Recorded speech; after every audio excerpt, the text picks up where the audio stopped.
ଓମ୍ ଶାନ୍ତି।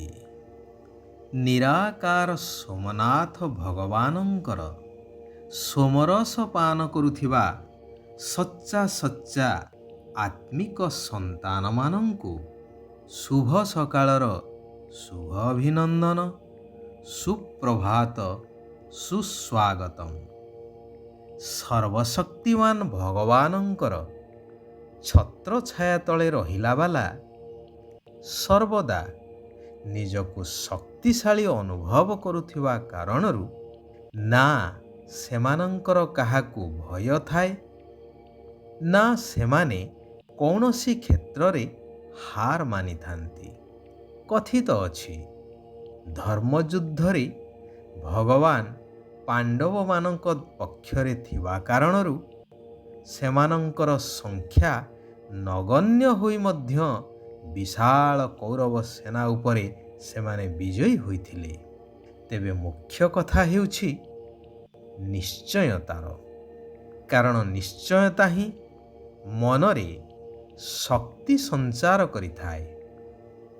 ଆମେ ଜାଣୁଛେ ଆମ ସାଥିରେ ଭଗବାନ ଅଛନ୍ତି, ପରନ୍ତୁ କୌଣସି ସମସ୍ୟା ବା ପରିସ୍ଥିତି ଆସିଗଲେ ନିଜ ସାମର୍ଥ୍ୟ ଅନୁସାରେ ସେ ପରିସ୍ଥିତି ସହିତ ଲଢ଼େଇ କରି ଶେଷକୁ ତା ଆଗରେ ହାର ମାନି ଯାଉଛୁ ବା ସେହି ପରିସ୍ଥିତି ବା ବାତାବରଣର ବଶୀଭୂତ ହୋଇଯାଉଛୁ।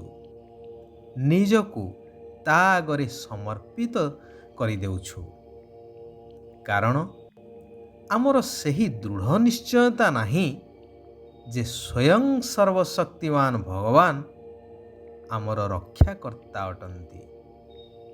ଯଦି ଆମେ ପ୍ରଥମରୁ ଈଶ୍ୱରଙ୍କ ଉପରେ ସମର୍ପିତ ହୋଇଯିବା, ତେବେ ଆମର ସୁରକ୍ଷାର ସମ୍ପୂର୍ଣ୍ଣ ଦାୟିତ୍ୱ ମଧ୍ୟ ଭଗବାନଙ୍କୁ ନେବାକୁ ହିଁ ପଡ଼ିବ ଏବଂ ଆମେ ସର୍ବଦା ସୁରକ୍ଷିତ, ସଦା ବିଜୟୀ ହୋଇଯିବା।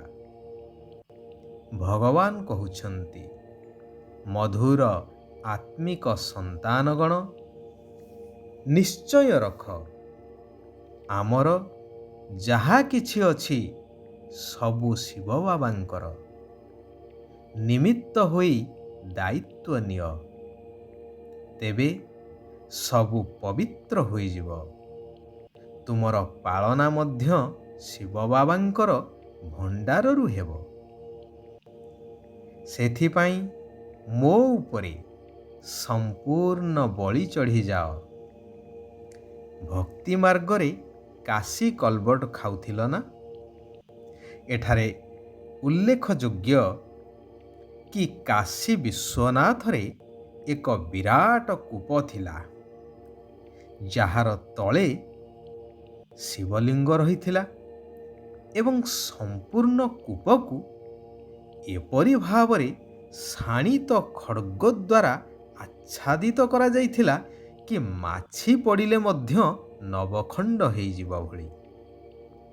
ଯେଉଁମାନେ ଶିବଙ୍କ ଉପରେ ବଳି ଚଢ଼ିବାକୁ ଚାହୁଁଥିଲେ, ସେମାନେ ଗଡ଼ି ଗଡ଼ି ଯାଇ ସେହି କୂପ ମଧ୍ୟରେ ପଡ଼ୁଥିଲେ, ଯାହାକୁ କୁହାଯାଉଥିଲା କାଶୀ କଲବଟ। ତେବେ ସରକାର ଏହି ଭୟଙ୍କର ଅନ୍ଧବିଶ୍ୱାସର ପ୍ରଥାକୁ ବନ୍ଦ କରିଦେଇଛନ୍ତି। ବଳି ଚଢ଼ିବା ଅର୍ଥାତ୍ ଦେହ ସହିତ ସବୁ କିଛିକୁ ଶିବ ବାବାଙ୍କ ଉପରେ ସମର୍ପିତ କରିଦେବା। ତେଣୁ ବୁଦ୍ଧିରେ ରହିବା ଦରକାର, ଯେତେବେଳେ ଆମେ ବଳି ଚଢ଼ିଲୁ ଅର୍ଥାତ୍ ସମର୍ପିତ ହୋଇଗଲୁ, ତେବେ ସବୁ କିଛି ତ ଶିବ ବାବାଙ୍କର ହୋଇଗଲା। ତେଣୁ ପ୍ରତ୍ୟେକ ପଦକ୍ଷେପରେ ତାଙ୍କର ମତ ନେବାକୁ ହିଁ ପଡ଼ିବ, ଅର୍ଥାତ୍ ତାଙ୍କ ଶ୍ରୀମତରେ ଚାଲିବାକୁ ହେବ। ଯଦି କୌଣସି କୁକର୍ମ ବା ବିକର୍ମ କଲ, ତେବେ ବହୁତ ପାପ ଚଢ଼ିଯିବ। ତନ, ମନ, ଧନ, କୌଣସି ବି ଜିନିଷ ମନମତ ଅନୁସାରେ ଅର୍ଥାତ୍ ପାପ କର୍ମରେ ଲଗାଇ ପାରିବ ନାହିଁ। କାରଣ ଏହା ତ ଶିବ ବାବାଙ୍କର। ତେଣୁ ଏହାର ବହୁତ ଦାୟିତ୍ୱ ନେବାକୁ ପଡ଼ିବ। ଯେବେଠାରୁ ଏହା ଭଗବାନଙ୍କର ହେଇଗଲା, ପ୍ରତ୍ୟେକ ପଇସା ବା ପଦାର୍ଥ ହୀରାତୁଲ୍ୟ ଅଟେ। ଯଦି ବ୍ୟର୍ଥରେ ଗଲା, ତେବେ ତାହାର ଭରଣା ମଧ୍ୟ କରିବାକୁ ପଡ଼ିବ।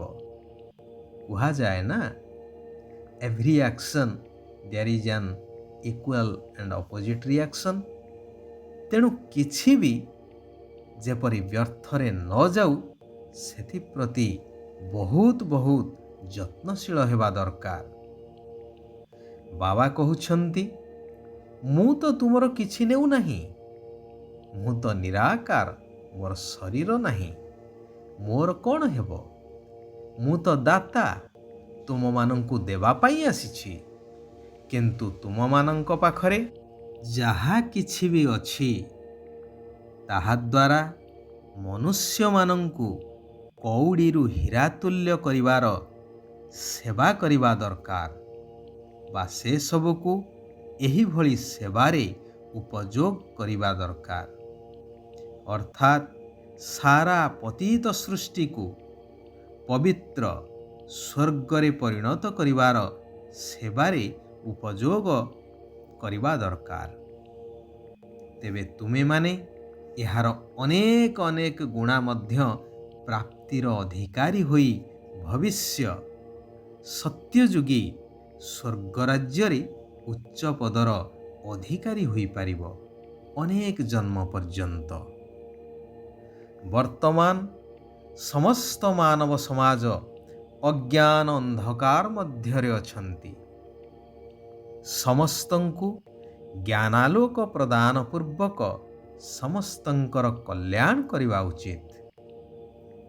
ଏହି ସତ୍ୟ ରୋଜଗାର ଅର୍ଥାତ୍ ସତ୍ୟଯୁଗୀ ନୂତନ ଦୁନିଆ ପାଇଁ ସତ୍ୟ ପିତାଙ୍କଠାରୁ ସତ୍ୟ ଜ୍ଞାନର କାରବାର ନିଜେ କରିବା ସହିତ ଅନ୍ୟମାନଙ୍କୁ ମଧ୍ୟ କରାଇ ହାତ ଭରପୁର କରିଯିବାକୁ ହେବ।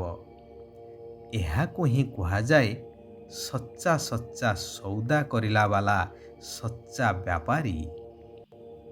ହୃଦୟକୁ ଶୁଦ୍ଧ କରିବା ପାଇଁ ବାବାଙ୍କର ସ୍ମୃତିରେ ରହି ଭୋଜନ ପ୍ରସ୍ତୁତ କରିବାକୁ ହେବ। କୁହାଯାଏ ନା, ଯେମିତି ଅନ୍ନ ସେମିତି ମନ। ଯାହାକୁ କୁହାଯାଏ ବ୍ରହ୍ମା ଭୋଜନ, ଯାହାର ଗାୟନ ଅଛି କି ଦେବତାମାନେ ମଧ୍ୟ ବ୍ରହ୍ମା ଭୋଜନ ପାଇଁ ଆଗ୍ରହୀ ଥିଲେ। ଯୋଗଯୁକ୍ତ ହୋଇ ଭୋଜନ ଖାଇବାକୁ ହେବ ଏବଂ ଖୁଆଇବାକୁ ମଧ୍ୟ ହେବ। ବିକାରଗୁଡ଼ିକୁ ତ୍ୟାଗ କରି ଜ୍ଞାନରତ୍ନ ଦ୍ୱାରା ନିଜେ ସଜେଇ ହେଇ ପୁଣି ଅନ୍ୟମାନଙ୍କୁ ମଧ୍ୟ ସଜେଇବାକୁ ହେବ। ଯେହେତୁ ବର୍ତ୍ତମାନ ଏଇ ତମ ପ୍ରଧାନ ବିକାରୀ ଦୁନିଆ ପରିବର୍ତ୍ତନ ହୋଇ ସମ୍ପୂର୍ଣ୍ଣ ପବିତ୍ର ନିର୍ବିକାରୀ ସତ୍ୟଯୁଗୀ ସ୍ୱର୍ଗରାଜ୍ୟ ସ୍ଥାପନ ହେଉଛି। ସମସ୍ତ ଚିନ୍ତାକୁ ବାବାଙ୍କୁ ଦେଇ ନିଶ୍ଚିନ୍ତ ସ୍ଥିତିର ଅନୁଭବ କରୁଥିବା ପରମାତ୍ମ ସ୍ନେହୀ ହୁଅ। ଏହିଭଳି ପରମାତ୍ମ ସ୍ନେହୀ ହିଁ ପରମାତ୍ମାଙ୍କର ହୃଦୟ ସିଂହାସନ ଉପରେ ବସିଥାନ୍ତି। ଏହିଭଳି ସ୍ଥିତି ହିଁ ସମସ୍ତ ଚିନ୍ତାରୁ ମୁକ୍ତ କରାଇ ଦେଇଥାଏ। ମୋର ଶବ୍ଦଠାରୁ ମୁକ୍ତି କରାଇ ଦେଇଥାଏ। କୌଣସି ପ୍ରକାରର ହଲଚଲକୁ ସମାପ୍ତ କରିବାର ସାଧନ ହେଲା ସୃଷ୍ଟି ନାଟକ ଉପରେ ଅଟଳ ନିଶ୍ଚୟ ରଖିବା। ଆଚ୍ଛା, ଆଜି ପାଇଁ ଏଇଠାରେ ଆମେମାନେ ବିରାମ ନେବା। ଆସନ୍ତାକାଲି ପୁନଶ୍ଚ ଆମେମାନେ ସେହି କଲ୍ୟାଣକାରୀ ପରମାତ୍ମାଙ୍କର ଆଉ କିଛି କଲ୍ୟାଣକାରୀ ମହାବାକ୍ୟ ଉପରେ ଆଲୋଚନା କରିବା। ନିଜ ଜୀବନକୁ ପରିବର୍ତ୍ତନ କରିବା ସହିତ ସାରା ବିଶ୍ୱକୁ ମଧ୍ୟ ପରିବର୍ତ୍ତନ କରିବାର କାର୍ଯ୍ୟ କରିବା। ଓମ୍ ଶାନ୍ତି। ଓମ୍ ଶାନ୍ତି। ଓମ୍ ଶାନ୍ତି।